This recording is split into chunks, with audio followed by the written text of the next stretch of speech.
యెహోవాను సన్నుతించెదన్, నిత్యము ఆయన కీర్తి నా నోట నుండున్.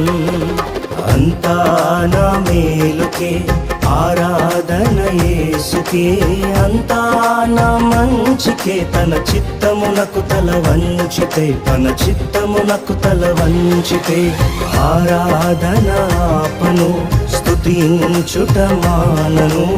ఆరాధన ఆపను, స్తుతించుట మానను, స్తుతించుట మానను.